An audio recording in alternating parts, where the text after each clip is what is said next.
one of the stitches actually did come out. I cannot express the PMS vengeance that has come. My pelvic floor actually is compromised. So those are my three kind of main goals before baby number 2 enters the picture. And it was a source of a bit of insecurity this summer as I, kind of dealt with that.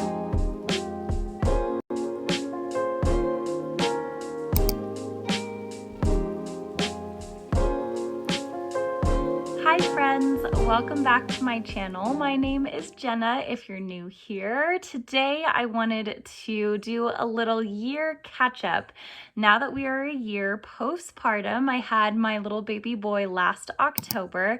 I wanted to do a little recap for all things body related. So we're going to specifically be covering topics related to weight loss, diastasis recti, the timing of your first postpartum period. So if any of those topics are not appealing for you, you can go ahead and skip to maybe the part of the video that you are interested in, or if anything is triggering, please just keep that in mind for yourself personally. Especially, I know conversations around weight or body image can be very triggering for some people. So just know who you are, and if those topics are especially triggering for you, I only want to speak from my own personal experience and my perspective on these things, and so it is by no means a roadmap for how anyone else should feel or react or behave around these topics post-birth. But I am really excited to get into this talk today, even though we're going to get a little TMI with some of these things, but it'll be fun, so let's get into it. First, as a quick little birth review, I had my son Henri on October 17th of 2022, and so we're approaching his birthday very quickly here. And I ended up having him unmedicated at home. So I did have him as a home birth. That was the intention and the plan. I had been seeing a midwife for my prenatal care throughout my pregnancy, and he ended up coming 2 days before his due date. So he was due on the 19th, and he ended up coming naturally 2 days early. And that, at least for my side of the family, is very consistent. I came 2 days early for my due date, so he followed in my footsteps and did the exact same thing. So my birth with him was very hard. It was very long. It was 27 hours long. A lot of it I like to try to keep from my memory. I would definitely do it again. Call me crazy, but it was a good experience, all things considered. It was just hard as childbirth is. So I labored for a long time with him in the water. I ended up giving birth to him on a bed in a traditional birthing position like you would at a hospital. I know that a lot of the appeal of having a baby at home is to get out of that position specifically, especially in terms of tearing. It can be a more tearing type position, whereas positions that, optimize your natural body a little bit better, like being on all fours, being in a kneeling position, those actually reduce your risks of tearing. So at the time, it was truly the position that just felt possible. Like it was the only position that felt like it was possible to push him out. So for Henri, that was fine. That was what we ended up doing. If you would like to hear the full story, my full birth story, I do go through it in detail, recap it in detail, so feel free to watch that here. But I'm not going to go into all the details now, but I will say from a body recovery perspective, I did end up tearing, but I did not tear in the typical way. So I did not have perineal tearing. I actually had labial tearing. And so that was very painful. I don't know how to necessarily compare the two. It did require 5 stitches, I want to say. I've already forgotten the amount of stitches that I ended up getting. But during the immediate recovery of that, one of the stitches actually did come out. I did not know that it had come out until my first checkup appointment. Or no, I think it was actually my second checkup appointment. So by that time, it was already healed, so there was no way to really repair the stitch that did come out, which changed how things were a little bit down there. And that initially, when that happened, and I mean, even still today, really, really rattled me because it was a change that permanently altered my body. So even though it wasn't something that was affecting me in a health way, it definitely affected me in a mental health way. Childbirth does permanently change your body in ways that you can't always predict or expect. And so there is an emotional element to that. There is a mental element to then accepting your then body and then your now body.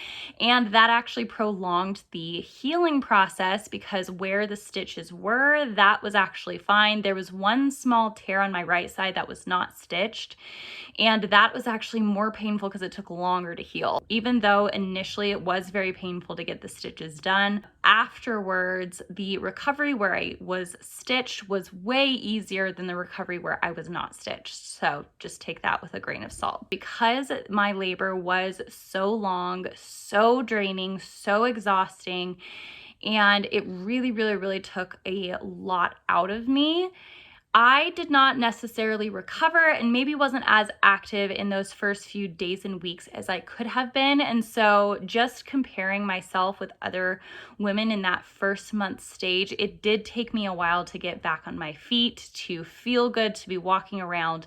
Mentally, I was totally fine, but my body did take a while to get active again. I would do it differently next time. I would definitely get up and walk more than I did. I think I was just taking that, okay, bed rest a little too extreme, to the point where I could have been moving more, and that would have actually enhanced my healing. So in the future, I would actually walk around a lot more than I did. Bed rest is still really good, should be prioritized.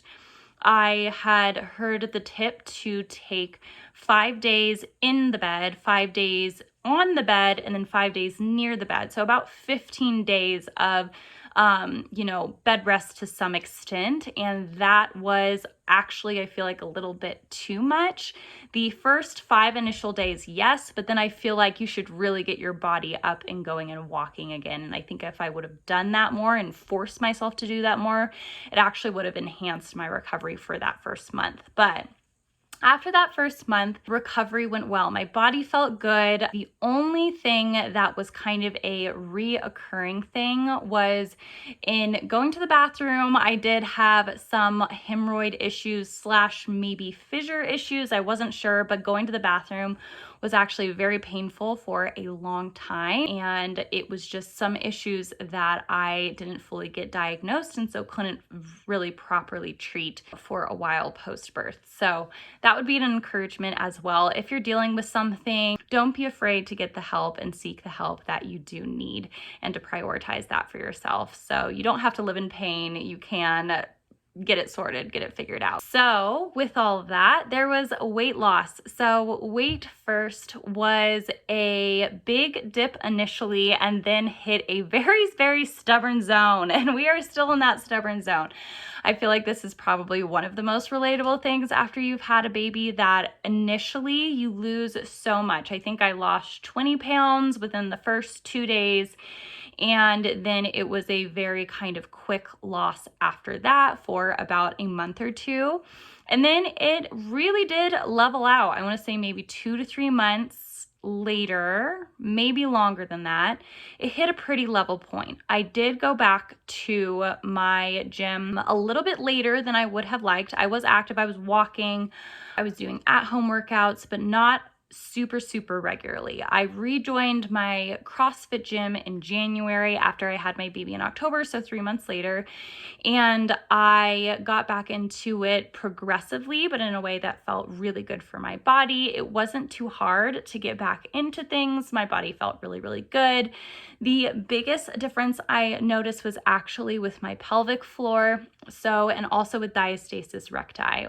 And so I'm going to say it that way. Whether or not that's correct, I apologize. I did actually have diastasis recti, and it was actually more centered around my mid to lower stomach. Around my belly button is where it was the worst. And that was where the gap was the biggest. I want to say it was about a 2.5 finger gap or so. If you're unfamiliar with diastasis recti, ab separation for pregnancy happens every time anyone is pregnant. It will happen because your body is stretching, and so your abs will separate. But there is an extended separation that isn't good, where the abs actually are wider than, I think, about a 1 to 1.5 finger gap.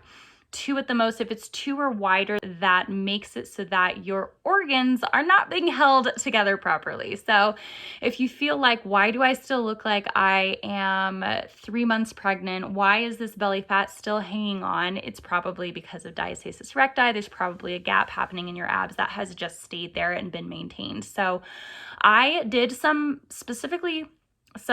exercises to help diastasis recti. Now, every ab exercise is not going to be productive in fixing it. Specifically, do not do sit-ups, do not do crunches. Planks are hit or miss, but there are a few very specific exercises that help improve diastasis recti, and you have to engage those muscles properly when doing them so that no coning is happening. So I will link the videos that I actually used and followed, and that brought specifically my 2 to 2.5 finger gap down to a 1.5 finger gap. And that was only in about a month of doing it. So I will admit that I focused on it for about a month. I saw the improvement, and then it kind of fell off as a habit. I figured as I would work out, things would kind of go back to normal. Now, I don't pay a special amount of attention to my abs. I go to CrossFit, like I said, and really enjoyed that. And that foundation has kind of stayed at about a 1 and 1.5 finger gap. So ideally, it's 1 or tighter. And so basically, I'm at the point where it isn't a problem, but it could be improved. And so I think I will actually reintegrate some exercises specifically that will help that. And I did avoid any kind of exercise, any kind of crunch initially that would actually widen that gap. So be very, very mindful of which ab exercises you're doing post-birth so that they are as productive for you as possible in closing that gap and maintaining the stability of your core. Now, with pelvic floor, that was something I definitely noticed rejoining the gym. It wasn't something that I struggled significantly with while pregnant. I wasn't the kind to, pee my pants on a regular basis. I know that different women struggle with it in different capacities, but I definitely 100% noticed it whenever at the gym we were doing any kind of an exercise that involved jump rope. That is actually when I realized, oh, my pelvic floor actually is compromised. I didn't notice it before because there would be urgency going to, basically no control going to the bathroom initially after giving birth. That's kind of natural. But then after those first few weeks, then the control returned, that repair was done, and I stopped thinking about it. I thought, I have control. I don't have this desperation to go to the bathroom. I can control it. It's probably fine. But then it was actually doing jump ropes that made me realize, oh my goodness, I cannot help but empty my bladder whenever I am on a jump rope. So that must mean that my pelvic floor is actually still compromised. I have actually improved it by continuing to jump rope in workouts. It's just one of those things where I have to go to the bathroom and make sure everything's good before starting. So it is kind of just like the diastasis recti thing, there was a big improvement, but still work that could be done. So that's kind of how I feel in a lot of these areas. There was a big initial weight drop. There was a big initial closing of the diastasis recti. There was a big initial pelvic floor improvement. And now there's just like a little extra mile that could be done to make it optimal. And so that is my goal before there's any baby number 2 that happens, is to make sure pelvic floor is fully strong and sustained and supported. Diastasis recti is completely obliterated and gone, and abs are as tight as they can be.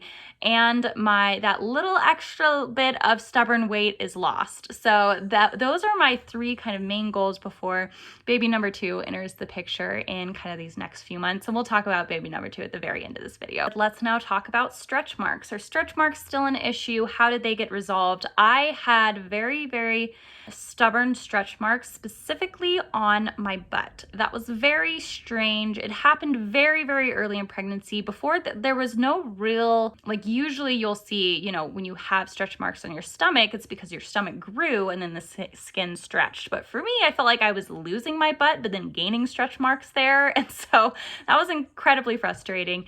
And it was a source of a bit of insecurity this summer as I, you know, kind of dealt with that. But they definitely go from a bright red to then they fade in color. So even though they are still there and a little visible, they are not bright red anymore, and that feels so much better. So actually, those most problematic stretch marks, for the most part, I don't notice. There were some on my stomach, but that didn't occur until literally the last maybe week and a half of pregnancy is when I noticed stretch marks on my stomach.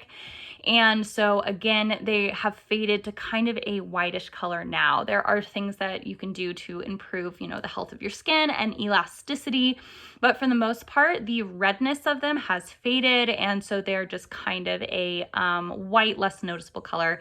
And then it does really help to kind of tan in the sun, I've noticed, to kind of help them disappear all the more. So I'm sure there's more tips that I could be utilizing here, but that's kind of where the status of those are. So let's talk about breastfeeding. For that, I have been pretty consistent with it. We are actually still nursing, me and Henri are, but my goal was always to breastfeed for the first year and then to work on weaning. And we have just started introducing some goat's milk into his bottles, and we've just been doing them kind of half and half for now. He seems totally fine with it. He doesn't seem to have any digestive or stomach issues with it. And so I always pictured, okay, at 12 months, we would have a hard cutoff, but honestly, I don't really see the need to do that. I think I will just have a very progressive weaning off and just kind of respond to his needs, respond to my needs. I don't plan on moving much further past a year, but I could see where we would do, you know, most of his bottles with goat's milk and then one feeding per day, just for a couple more months here. So I don't feel that rush that I thought that I would at, okay, it's 12 months, time to cut it off.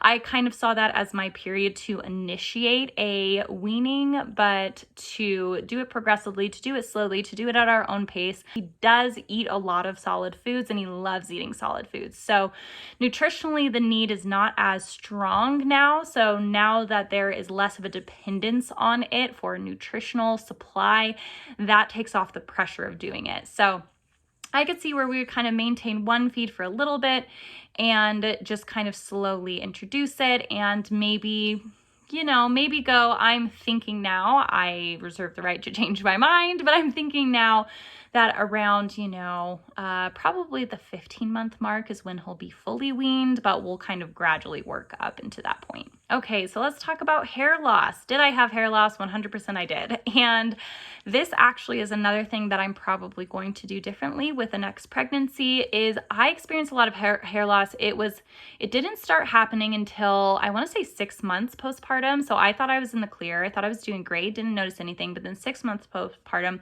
I would just grab my hair like this and I would pull it away and there would be just strands that are coming. It never came out in clumps that I noticed. No clumping came out, but it was just like a constant aggressive shedding. And my sister, she ended up encapsulating her placenta and taking it afterwards for the hormone benefits. And the difference, I did not choose to do that. It was not as easy with my midwife as it was with hers. Her midwife actually offered that as a service. Mine did not. So I would have had to seek that out as an extra service, which for the time being was a little bit too overwhelming for me. But I think I definitely will do it in the future because she did not experience any hair loss and I experienced a lot of hair loss. So that's actually when I ended up cutting my hair. I cut it probably to here and I just wanted it. I cut 8 inches off my hair. It was a lot because I just needed it to be done because there was so much shedding that was happening. Now we're still dealing with the very cute baby hair phase. You can I'll just show you. Okay, so we have these cute baby hairs right here. That is a result of my baby Henri. And they look really cute when my hair's in a bun, for sure, because they just pop right out there. You know, we have some good looking bangs now going. It's really fabulous. So I have thick hair, as you can probably tell. And so I haven't noticed a huge difference when it comes to the actual feeling and texture and thickness of my hair now, a year later, but it was definitely a huge shedding issue for a while. And so that is something I would 100% change for next time, is to be actually taking and encapsulating my placenta and taking it as a supplement afterwards, because I think it does have hormone benefits, as I have seen with my sister and my difference. So because I exclusively breastfed Henri, it actually did keep my period at bay for a good amount of time, which, you know, praise the Lord it did, because I really just, and I am so sorry if you're one of those moms, but I really just empathize with women who start immediately after or 3 months after having a baby to be dealing with periods again and those hormones with all of it. I applaud you for that. My first cycle, I have now had 3 full cycles. So it was 9 months then that I got my first one. So there was cramping for a while leading up to it before it actually came. I want to say maybe 2 to 3 months. I would get random cramps and it would go away, random and it would go away. And so I thought it was going to come any second now. I was really, really waiting for it, and then it didn't. And actually when it did come, there was no cramps leading up to it. So I was very shocked. I was like, oh, okay. And it was a very, very actually light cycle. The first 2 were very light cycles, didn't have any cramps, didn't really have any symptoms, which I know is bizarre. But this last 3rd time, I cannot express the PMS vengeance that has come. I think it's probably a year's worth of periods, or even 2 years worth of periods, all bundled into one ball of emotions was this last cycle. The PMSing was so extreme. The mood swings were so extreme. It was ridiculous. And then I got hormone acne for the first time since before I got pregnant. So I've had no acne since being pregnant until this last month. And so that has been also a blessing from above, and a very unfortunate thing to have back, because I did have some hormonal acne here right before starting this 3rd period. Okay, so with all that said, let's talk about baby number 2, shall we? Because I have referenced baby number 2 a little bit here. I am not pregnant. We are thinking about it though, as is natural. I feel like when baby turns 1, we always said that we wanted between 2 to 4 children. We would see how it goes, see where things took us, but 2 to 4 children was kind of our guidance, our reference point. And so 2 to 4 kids, having them about 2 years apart, seems like it made a lot of sense, because me and my siblings, I'm one of 5. We're all 2 years apart. My husband is also one of 5. All of his siblings are 2 years apart. But then you realize, oh my goodness, in order to have kids 2 years apart, I would have to get pregnant when the first one turns 1. And so with Henri turning a year old in October, that brings us to the question, okay, are we going to be starting to try for another baby soon?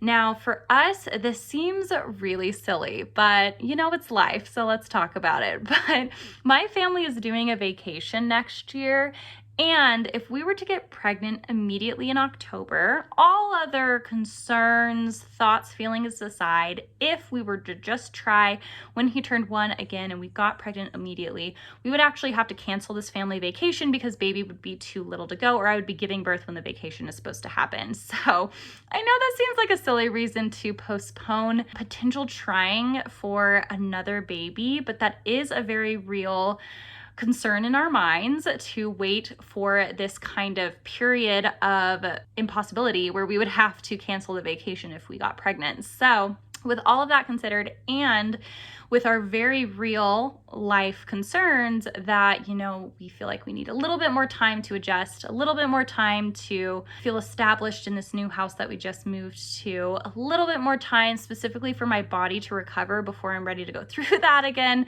we have decided to wait and just make 2023 a pregnancy-free year. As long as it's up to us, a pregnancy-free year, and then in 2024 to then open that up for a possibility of having baby number 2. That's where we're at. Thank you so much for watching this video. I hope that it was helpful for you, and It was a very TMI, open, engaging talk about just how bodies are after having a baby. It is so amazing to me that bodies are capable of doing this. If you're watching this and you have ongoing insecurities, or like me, there might be something about your body that is just different now, and it is really hard to come to grips with your then body and your now body. Know that you are not alone in feeling that way, that it is a fact that your body is different now. But in order for that beautiful little life to come into the world that you have created, your body had to go through that in order to create this new person. And the sacrifices your body have made has made it so that they can now thrive and grow and learn and be in this world. So it is hard, but it's just a reminder to be encouraged and to take all of your insecurities in stride, but also don't let them demotivate you from continuing to work on yourself in a healthy way. Thank you again so much for watching this video. I am so excited that you did. If you liked it, please remember to give it just a little thumbs up and to subscribe to my channel for content that is similar to this. Thank you again so much, friends, for watching this. I cannot wait to catch you on the next video.